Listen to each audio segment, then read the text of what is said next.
North Bengal वालों की आवाज ऐसी होती है क्या? मोदी जी आसपास में ही है, उन तक आवाज जानी चाहिए और साथ साथ में दीदी तक भी आवाज जानी चाहिए। जाएगी क्या? अरे पीछे वाले बोलिए, जाएगी क्या? हेलीपैड वाले बोलो भाई, जाएगी क्या? तो मेरे साथ दोनों हाथ उठाओ, विजय के संकल्प की मुट्ठी बींचो और प्रचंड आवाज से बोलो, भारत माता की, भारत माता की, भारत माता की। आज मैं जिनको जिताने के लिए आया हूं, ऐसे धूपगुड़ी विधानसभा के भावी एमएलए भाई विष्णुपद रॉय जी, ताली बजाओ विष्णुपद जी के लिए। भाजपा के राष्ट्रीय सचिव, जिन्होंने बंगाल के संगठन को गढ़ने में 4 साल तक कड़ा परिश्रम किया है, मेरे मित्र भाई अरविंद मेनन जी। अरविंद आगे आओ आप जरा। अरविंद मेनन के लिए ताली बजाइए सब लोग भाई। हमारे राष्ट्रीय प्रवक्ता संजय मयूख जी, दिल्ली से सभा की तैयारी के लिए आए भाई राजीव बब्बर जी, संयोजक अरुण सिंह जी, कमलेश सिंह रॉय जी, मिट्ठू सरकार जी, आलोक पॉल जी, गौतम सरकार जी, मुकुल घोष जी, डॉक्टर जयंत कुमार राय जी, जयंत चक्रवर्ती जी, पुनीत एरोन जी, माधव चौधरी जी, संपा गुप्ता जी, प्रमोद नाथ सेन जी, अंकुर राय जी और आज इस विशाल सभा में आए हुए प्यारे भाइयों, बहनों, माताओं और मेरे जिगर के टुकड़े जैसे युवा मित्रों,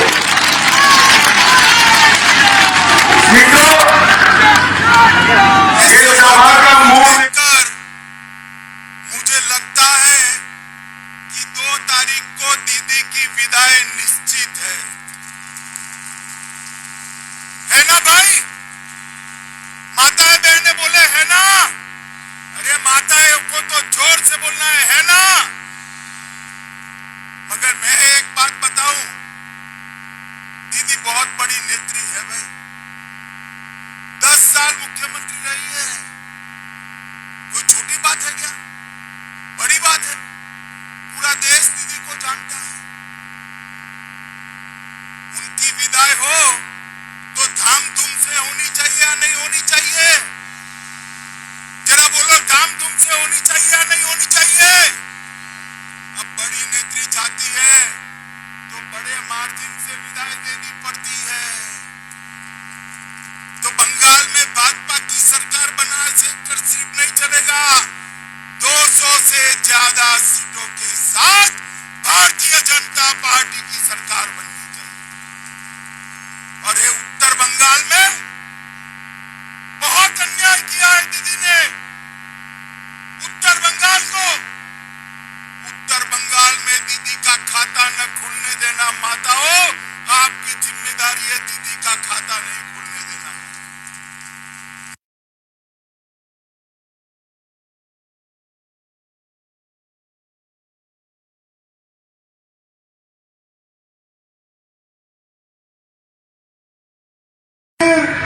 इसको प्रणाम कर मैं मेरी बात की शुरुआत करना चाहता हूं। यहीं के भूमिपुत्र, महान फुटबॉल खिलाड़ी प्रदीप कुमार बंदोपाध्याय को भी याद कर मैं मेरी बात की शुरुआत करता हूं। उत्तरी बंगाल के मनीषी पंचानन वर्मा, जिसको हम प्यार से ठाकुर पंचानन रॉय कहते हैं, उनको भी नमन कर मैं मेरी बात की शुरुआत करता हूं। मित्रों, मैं यहां आया हूं तब तक 8 में से 4 चरण का चुनाव समाप्त हो गया और मैं आपको बताने आया हूं 4 चरण में भारतीय जनता पार्टी 92 से ज्यादा सीटों के साथ लीड पर है। 92 से ज्यादा सीटों। अबे 5वें चरण में आप कृपा कर दीजिए, सरकार बनाने का पूरा काम हो जाएगा, भाजपा की सरकार बन जाएगी। मैं आप लोगों को पूछने आया हूं मित्रों, आप 200 से ज्यादा सीटों के साथ मोदी जी के नेतृत्व में सरकार बनाना चाहते हो क्या? सुनाई नहीं पड़ता है। चाहते हो क्या? तो कमल के निशान पर बटन दबाओगे क्या? उत्तर बंगाल की सभी सीटें भाजपा को जिताओगे क्या? तो ये दिल्ली में जितना अन्याय उत्तर बंगाल को किया है, इतना अन्याय किसी ने। ये दीदी खामखा भाजपा वालों को गाली बोल रही है। अरे दीदी, आपके खिलाफ चुनाव हम नहीं लड़ रहे हैं। आपकी गलतफहमी है कि भाजपा आपके खिलाफ चुनाव लड़ रही है। आपके खिलाफ चुनाव तो मेरे उत्तर बंगाल की माताएं, बहनें, भाइयों बहनों लड़ रहे हैं। ये उत्तर बंगाल लड़ रहा है। यहाँ का राजवंशी समाज लड़ रहा है, यहाँ का गोरखा समाज लड़ रहा है, यहाँ का चाय बगान का मजदूर लड़ रहा है, यहाँ दुआर आपके खिलाफ चुनाव लड़ रहा है, यहाँ की माताएं बहनें आपके खिलाफ चुनाव लड़ रही है, यहाँ का किसान आपके खिलाफ चुनाव लड़ रहा है। आप खामखा भाजपा को गाली बोलकर अपनी ऊर्जा जाया कर रही है। मित्रों, ये दीदी का भाषण आप सुनोगे ना, तो उनके भाषण में बंगाल से ज्यादा वो मेरा नाम बोलती। शायद मेरी जगह बंगाल का नाम बोलती ना तो चुनाव भी जीत जाती। इतनी गालियां मुझे बोलती है कि जिसका कोई हिसाब नहीं। अभी 2 दिन से चला है कि आप अमित शाह इस्तीफा दे दे, अमित शाह इस्तीफा दे दे, और ये बोलने के साथ ही इनके सारे लोग लग पड़े अमित शाह इस्तीफा दे दे। माताओं भाइयों बताओ, आप चाहते हो मैं इस्तीफा दूं? जोर से बोलो, चाहते हो? मैं पॉकेट में लेकर आया हूं, निकाल कर भेज देता हूं दीदी को। चाहते हो क्या? दीदी, जिस दिन बंगाल की जनता कहेगी मैं इस्तीफा दे दूंगा, मगर ये 2 तारीख को आप अपना इस्तीफा तैयार रखना, 2 बजे राज्यपाल को देने जाना। मित्रों, अभी अभी उत्तर बंगाल में 4थे चरण का चुनाव हुआ। दीदी ने यहां के लोगों को उकसाया, कहा सीआरपीएफ को घेर लो, बूथ लूट लो, और उनकी सुनकर कुछ युवा चल पड़े, हथियार खींच लिए, गोलीबारी हुई, 4 लोगों की दुखद मौत हुई। मुझे भी बहुत दुख है। 4 युवा मारे गए, अपनी जान से हाथ धो गए। दीदी, अगर आप भाषण ना करती ना तो 4 युवाओं की मौत न होती। आप उनको न उकसाती तो 4 युवाओं की मौत न होती। माताओं भाइयों बहनों युवाओं बताओ, ये 4 हमारे भाइयों की मौत के लिए कौन जिम्मेदार है? कौन जिम्मेदार है? कौन जिम्मेदार है? और 4 नहीं मरे, एक 5वां भी मर गया। आनंद बर्धन कर एक युवा वोट डालने गया था, टीएमसी के गुंडों ने उसको गोली मारकर मार। ये 4 के लिए तो दीदी हाय तौबा कर रही है, बड़े बड़े आवाज से रो रही है, मगर हमारे आनंद बर्मन के लिए, इनके लिए 2 शब्द भी नहीं। क्यों? क्यों भाई बताओ? क्यों बताऊं मैं? मैं बताऊं, क्योंकि आनंद बर्मन राजवंशी समाज से था, उनकी वोट बैंक से नहीं आई। मुझे बताओ माताओं, भाइयों, बहनों, जान चाहे हिंदू की जाए मुसलमान की, मुख्यमंत्री का जी जलना चाहिए या नहीं जलना चाहिए? तो 4 लोगों के लिए तो आप आंसू बहा रही हो दीदी, हमारे आनंद बर्मन के लिए क्यों आंसू नहीं आते? मौत में भी राजनीति करते हैं आप, और यही तुष्टीकरण बंगाल को ले डूबेगा। मुझे बताओ भाइयों, बहनों, माताओं, इस बंगाल के अंदर घुसपैठ रोकनी चाहिए या नहीं रोकनी चाहिए? जोर से बोलो, रोकनी चाहिए या नहीं रोकनी चाहिए? ये घुसपैठिए मेरे युवाओं की नौकरी ले जाते हैं या नहीं ले जाते हैं? जोर से बोलो, ले जाते हैं या नहीं ले जाते हैं? गरीब का चावल ले जाते हैं नहीं ले जाते हैं? उनको रोकना चाहिए या नहीं रोकना चाहिए? दीदी रोकेगी क्या? रोकेगी? 10 साल तक रोका है क्या? रोका है? वो तो नहीं रोकेगी, क्योंकि उसकी वोट बैंक वो है, उसकी वोट बैंक वो।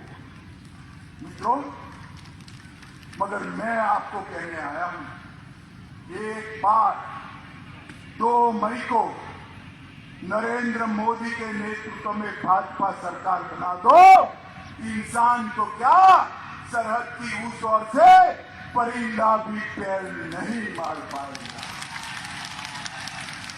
घुसपैठ की समस्या का समाधान केवल और केवल भारतीय जनता पार्टी कर सकती। मुझे बताओ भाई, ये शरणार्थी जो आए हैं, मतवा समाज के हैं, नामशूद्र समाज के हैं, उनको नागरिकता मिलनी चाहिए या नहीं मिलनी चाहिए?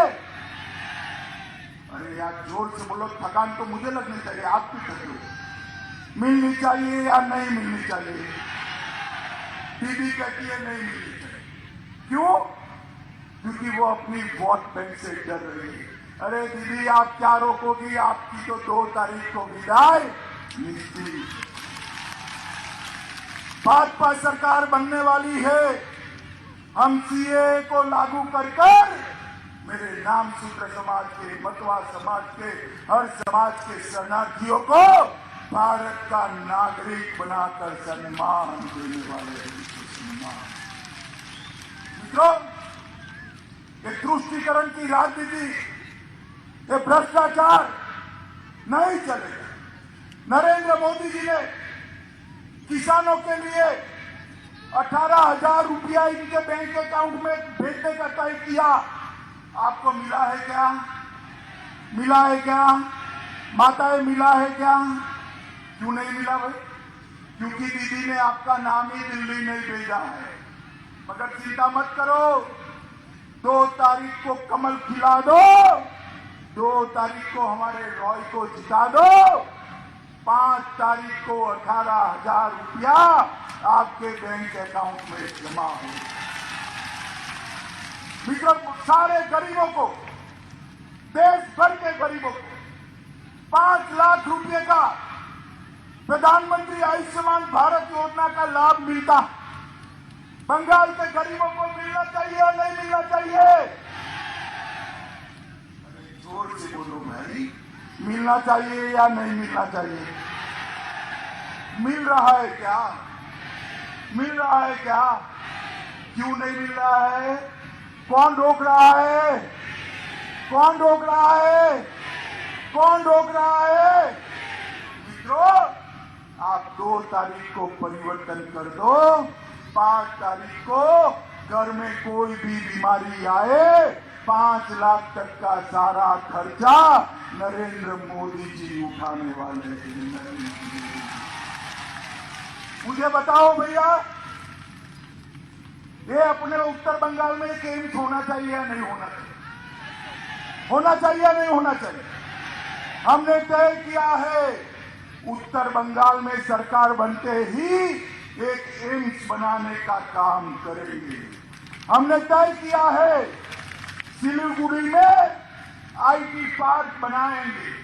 हमने तय किया है, उत्तर बंगाल में एक सेंट्रल यूनिवर्सिटी बनाने का काम भारतीय जनता पार्टी करेगी। राजवंशी भाइयों की नारायणी सेना, जिसको चिला रॉय के नेतृत्व में 50 साल तक मुगलों को यहां आने नहीं दिया, वो नारायणी सेना के स्मृति में एक नारायणी बटालियन बनाने का काम भारतीय जनता पार्टी, पंचानन ठाकुर की स्मृति में 250 करोड़ का फंड बनाकर एक विशाल मूर्ति और संग्रहालय पंचानन ठाकुर का लगाने का हम काम करेंगे।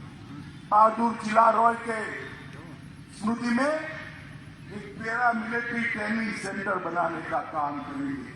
और ये बागडोगरा का हवाई अड्डा है ना, सिंगापुर जाना है तो कलकत्ते नहीं जाना पड़ेगा, अमेरिका जाना है तो कलकत्ते नहीं जाना पड़ेगा, बांग्लादेश जाना है तो कलकत्ते नहीं जाना पड़ेगा।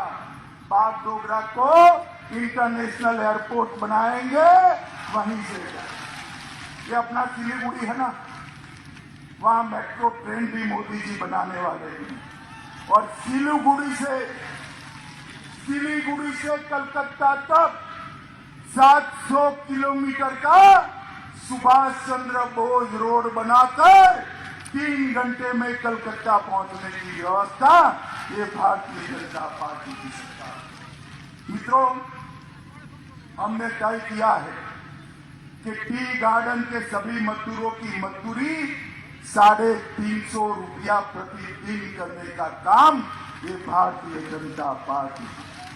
उत्तरी क्षेत्र में एक मेगा फूड पार्क बनाएंगे, चाय के औषधीय गुणों की परीक्षण के लिए एक चाय पार्क का निर्माण करने का काम भी ये भारतीय जनता पार्टी की सरकार करेगी। मित्रों, ये माताएं बहनें, बेटी आती है तो दीदी बताना, पढ़ाने में खर्चा होता है ना, होता है ना। आप चिंता मत करो, 2 तारीख के बाद किसी भी घर की बेटी हो, इसका केजी से पीजी तक की पढ़ाई फ्री ऑफ कॉस्ट करने का काम ये भारतीय जनता पार्टी का। मित्रों, हमने तय किया है कि माताएं बहनें बस में जाए, ट्रेन में जाए, मेट्रो में जाए, किसी से कोई किराया नहीं लिया जाएगा, मुफ्त में आपको सवारी करा दी जाएगी। मित्रों, मोदी जी आप लोगों का भला चाहते हैं, बंगाल का भला चाहते हैं, बंगाल के करोड़ों गरीब परिवार का भला चाहते हैं। और मोदी जी को ये दीदी भला करने नहीं दी। एक और मोदी जी आपका भला चाहते हैं और दूसरी ओर दीदी भाईपों का भला चाहती है, भाईपों का। मुझे बताओ भाई, ये भाईपों को मुख्यमंत्री बनाना जरूरी है या मेरे बंगाल को युवा रोजगारी देना जरूरी है? बताओ, रोजगारी जरूरी है ना, मगर दीदी को आपकी रोजगारी की चिंता नहीं है, भतीजे को मुख्यमंत्री बनाने की चिंता है। दीदी आपका भला नहीं कर सकती। मित्रों, जिस प्रकार से बंगाल के अंदर कानून और व्यवस्था की स्थिति है, भारतीय जनता पार्टी के 130 से ज्यादा कार्यकर्ता मारे गए, 130 से ज्यादा। कल भी एक कार्यकर्ता मारा गया, परसों। मगर दीदी उसके लिए नहीं कहती कि इसकी जांच हम सीआईडी क्राइम को देंगे, मगर आपको मैं कहता हूं, तृणमूल के गुंडों, कान खोलकर सुन लो, कब तक बचोगे? 2 तारीख के बाद भारतीय जनता पार्टी की सरकार आएगी, एक एक को चून चून कर जेल में डालने का काम ये भारतीय जनता पार्टी की सरकार करेगी। माताओं बहनों भाई, मत ना डालने में गुंडे रोकते हैं ना आपको, हर बार रोकते हैं, नहीं रोकते? इस बार डरना मत, मैं कहकर जाता हूं, कोई माइके लाल की हिम्मत नहीं है आपको रोक सके, कोई गुंडा बाहर नहीं आएगा। बेरोक आप जिसको वोट डालना है उसको वोट डाल सकते हो, मगर मेरी विनती है आप लोगों को, हाथ जोड़कर विनती है, बंगाल के भले के लिए इस बार वोट कमल के निशान पर डालना भारतीय जनता पार्टी को डालना।